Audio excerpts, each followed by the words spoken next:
Quais são os escritores e escritoras que você deve parar de ler por conta do que eles fizeram ou acreditavam?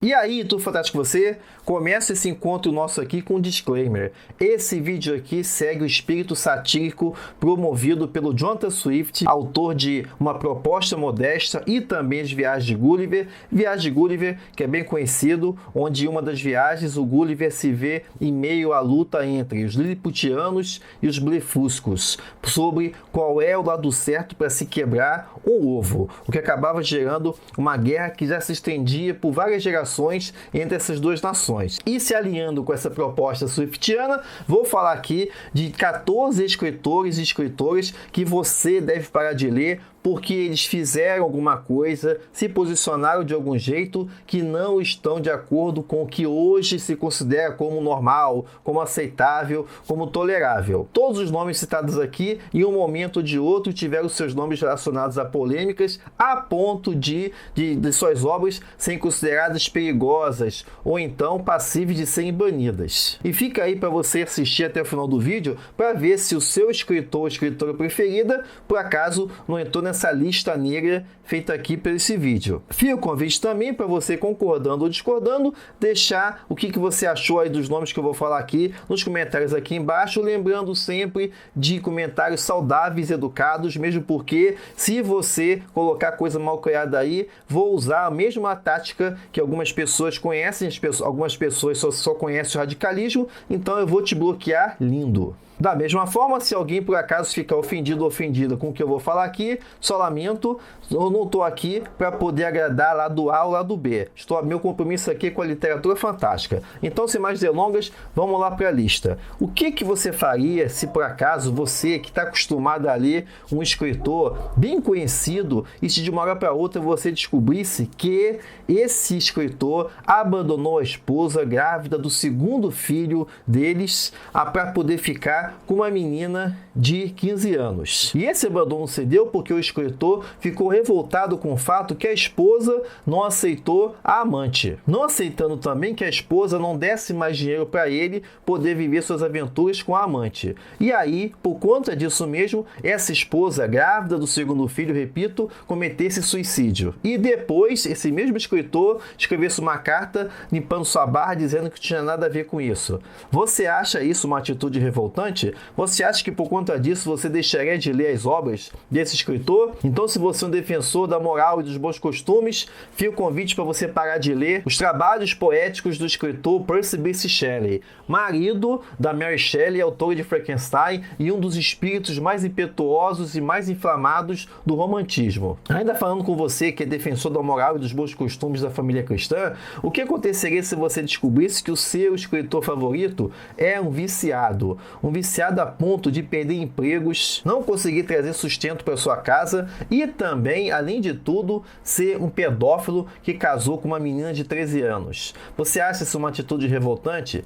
É motivo para você parar de ler as obras dessa pessoa? Então, fica o convite para você abandonar de vez a sua admiração pelo trabalho do escritor norte-americano Edgar Allan Poe, que, além de ter a vida afetada profundamente pelo vício do álcool, a ponto de perder vários empregos, também tem na sua história um relacionamento, um casamento com sua prima de 13 anos, o que hoje seria considerado um caso de pedofilia. Nosso terceiro caso de escritor que você deve parar de ler porque você descobriu algo sobre a vida dele é alguém que já era famoso no seu tempo quando ele decidiu internar a esposa simplesmente porque a esposa parou de concordar com as ideias dele. E nesse processo ele fez de tudo para poder internar a esposa como louco em um sanatório, numa época em que os sanatórios eram verdadeiros depósitos de pessoas. E nesse contexto deve ser dito que a esposa não sofreu de absolutamente nada. Se você ficou escandalizado com essa atitude, então eu peço que você repense a sua admiração que você possa ter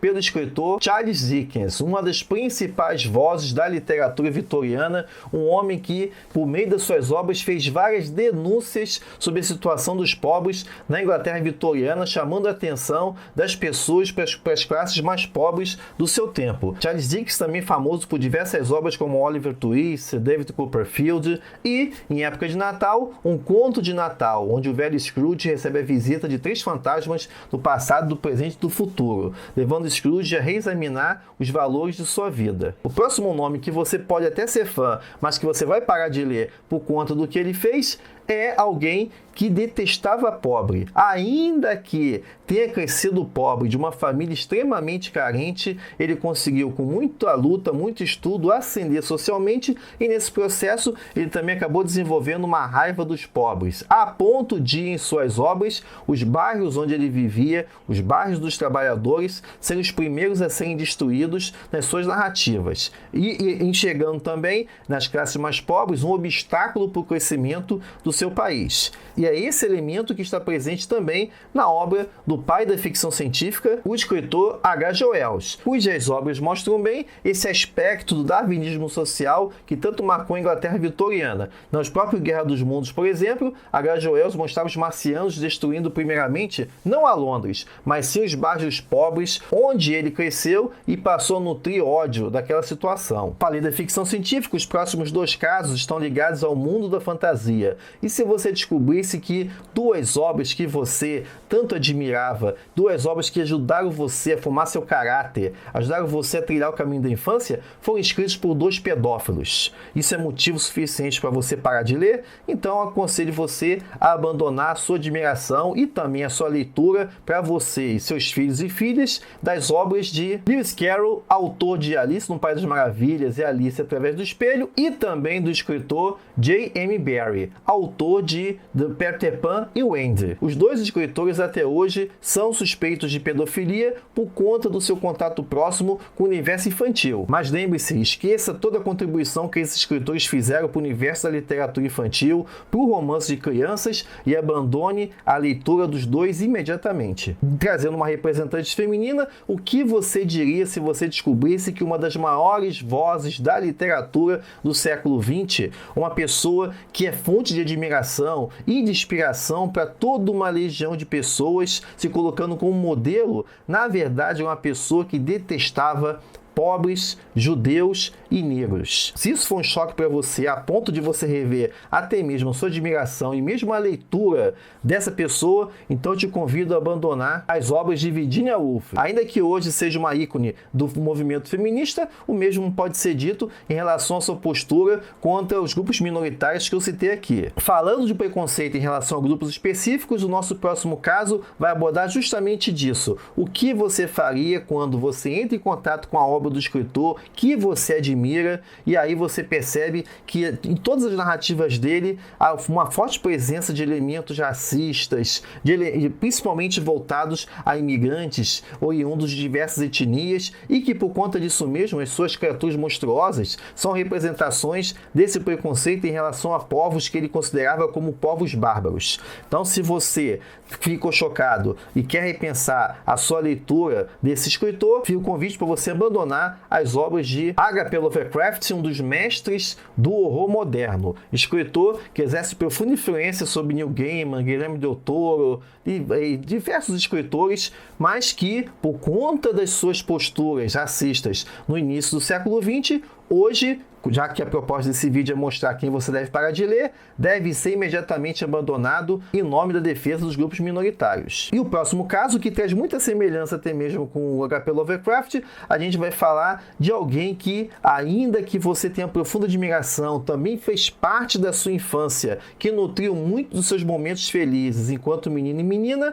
você descobre que é um racista de primeira, que enxergava no povo brasileiro um dos obstáculos para a evolução do Brasil. Se isso causa espanto em você, então fica a dica para você parar de ler imediatamente e também banir da sua biblioteca os livros de Monteiro Lobato, um dos precursores da literatura infantil brasileira, criador do Sítio do Pica-Pau Amarelo, introdutor no Brasil de clássicos como Pinóquio e Alice no País das Maravilhas e promotor de diversos escritores e escritoras por meio da sua editora. Mas esquece tudo isso, o que a gente está falando aqui é dos percalços, das posições posições ideológicas dos escritores, então por conta disso, deixa de ler Monteiro Lobato. Trazendo mais uma representante feminina do século XX, falar aqui de uma que, assim como a Virginia Woolf, é considerada uma mestre na arte de contar histórias, principalmente de uma perspectiva mais intimista, e que se tornou também uma referência para toda uma geração de escritores e escritoras, leitores e leitoras.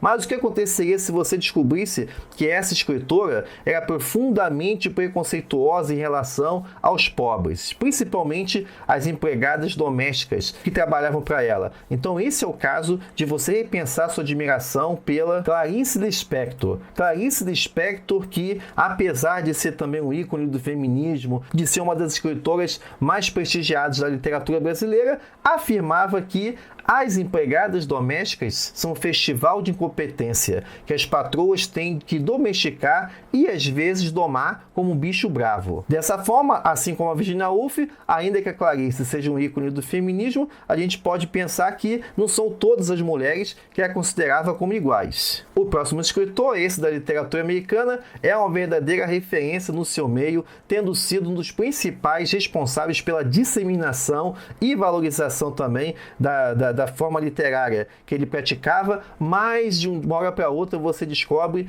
que, ao ler suas narrativas, que ele é extremamente misógino, extremamente preconceituoso em relação à mulher, preconceito esse presente nas suas narrativas, tanto em contos e romances. E depois você descobre ainda que ele era racista. Então, o que fazer quando você descobre de que toda a sua leitura de Isaac Asimov está contaminada pelo estigma do racismo e da misoginia? Também é mais um caso para você esquecer toda a contribuição que ele deu para a ficção científica e bani-lo para o ostracismo. O próximo escritor é um dos principais nomes do século XX, cuja obra principal é o objeto da polêmica. Então, por que ao invés de você analisar a obra não como um relacionamento entre um homem adulto e uma menina, mas sim da perspectiva da obsessão? Não, a história não se trata de obsessão. O mais importante aí é você focar no aspecto da pedofilia. Por essa razão é importante deixar de admirar todo o elemento estético da obra e jogar na fogueira do Vladimir Nabokov e o seu Lolita. A lista negra está acabando, mas ainda dá tempo de falar de uma das maiores vozes da literatura de fantasia feminina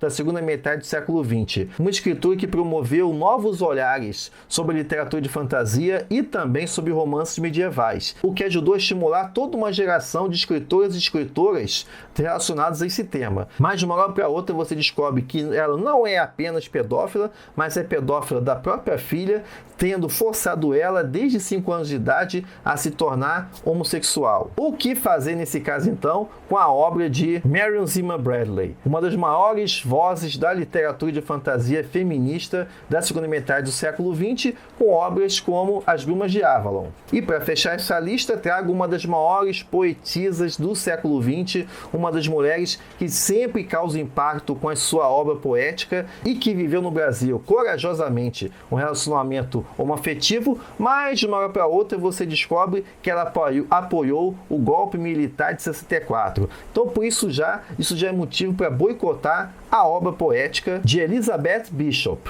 uma das maiores poetisas da literatura americana. Inclusive, falando de boicote, no momento que eu gravo esse vídeo, Elizabeth Bishop está sendo alvo de polêmica na Flip de 2020, no Rio de Janeiro, por conta do seu posicionamento, como eu falei, em relação ao golpe militar de 64. E aí algumas pessoas até sugeriram, mas por que a Elizabeth Bishop? Por que não valorizar Clarice Lispector, que em 2020 vai ser o ano do seu centenário? Acho uma escolha perfeitamente plausível. Vamos substituir então a mulher que apoiou o golpe militar pela mulher que dizia que as empregadas domésticas têm que ser domadas como bichos. Porque afinal de contas não estamos aqui avaliando a importância dessas duas pessoas para a literatura em seus diferentes campos. A gente está falando aqui do que elas fizeram na sua vida privada em relação na expressão das suas opiniões e dos seus posicionamentos. Nesse sentido, fica a dica para as editoras nas suas futuras edições dos autores que eu mencionei aqui e outros, de trazer no início um disclaimer avisando: tome cuidado, semelhante aos maços de cigarro. Tome cuidado porque esse escritor é racista, misógina, tem preconceito em relação a pobres, judeus e por aí vai. Assim sendo, as pessoas podem ter mais cuidado com o que elas vão consumir e se preocupar primeiro com a vida de quem vai ler, do que o impacto daquela obra, da importância daquele autor e autora para a literatura em geral. E dessa forma a gente vai estar pronto para caminhar para o mundo descrito pelo Ray Bradbury no Fahrenheit 451, já que lá no Fahrenheit 451 o Ray Bradbury avisa que o mundo, aquele mundo dele, foi desse jeito por conta de uma situação em que as pessoas começavam a ficar incomodadas pela representação nos livros. Ou seja, a partir do momento em que os livros começam a causar incômodos em grupos sociais específicos, é o momento de banir todos os livros de forma que todos sejam felizes, todos sejam iguais. Uma última coisa também que eu tenho que avisar é que eu tentei de toda maneira fazer uma lista com autores e autoras perfeitamente incorruptíveis, mas eu não encontrei nenhum caso. E por isso peço desculpas, mas eu vou tentar continuar ainda procurando escritores e escritoras com a moral, posicionamento que agrade a todos e todas. Beleza? Então, mais uma vez convidando você a deixar seu comentário aí embaixo. Muito obrigado pela sua paciência, pelo vídeo. Vejo você no próximo vídeo. Até lá!